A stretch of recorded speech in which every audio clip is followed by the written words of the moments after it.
When I was growing up, I didn't really think about having kids because I was, having fun. If it happened, I would step up.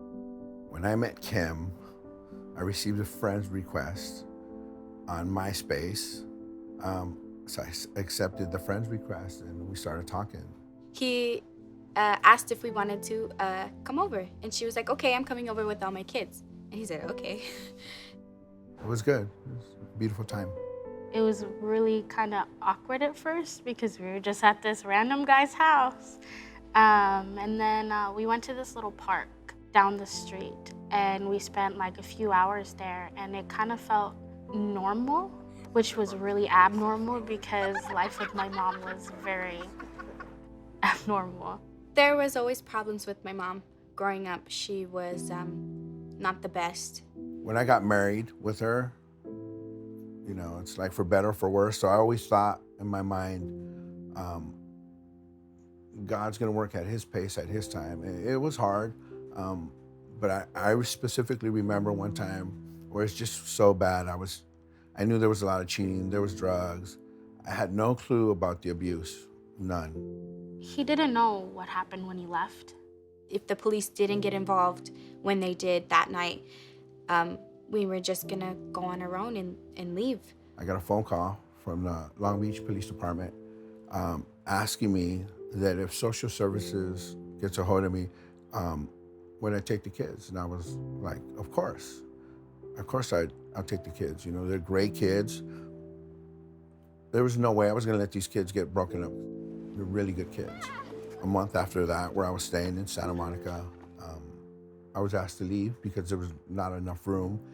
Here I am, I'm in my 40s, got a good job, and now I have these kids that I can't let go of because they're good kids and they've already been through a lot, and we're homeless. I had been homeless 2 times before this. It did feel a little different than the previous times, only because social workers telling us, if we don't do this or we don't jump through that hoop or this hoop, we could get split up. I was terrified. I didn't know where I was gonna go, if I was gonna stay with my sisters or not. I was terrified. I never had to deal with that. I reached out to some relatives and they told me about 211, jumped on 211, and then they gave me some leads and they told me, here's a number, St. Joseph's. Left about 5 messages. That's how terrified I was. When I think of St. Joseph's, I think of a lifeline. St. Joseph Center allowed him to breathe.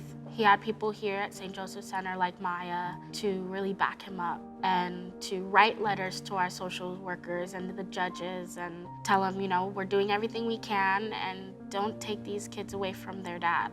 One of the things I was worried about was losing my job because I had depleted all my vacation, all my sick.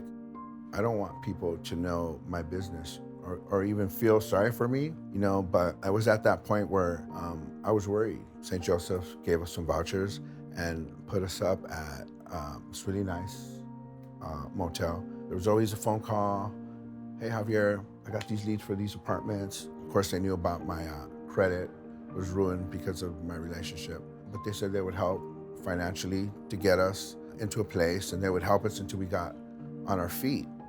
It's huge for me, because I don't have to have that other feeling, that weight. Oh man, your job's on the line too. It's hard to find a good job. And to work at UCLA it took me a long time to get in there and I don't want to lose that job. And St. Joseph made sure that I wasn't going to lose that job. I'm looking forward to going to law school.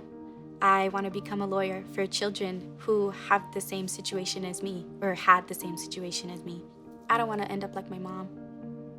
That's my biggest fear, to end up like her. Of the help that St. Joseph's provided for me and my family, and that now my future is looking brighter than ever. I didn't think that I would have a future, but now I'm in school and college. I didn't think that would happen. I have goals, I have plans, big ones, and I know that no matter how long it takes me, I'm gonna get there. I have hope for my future.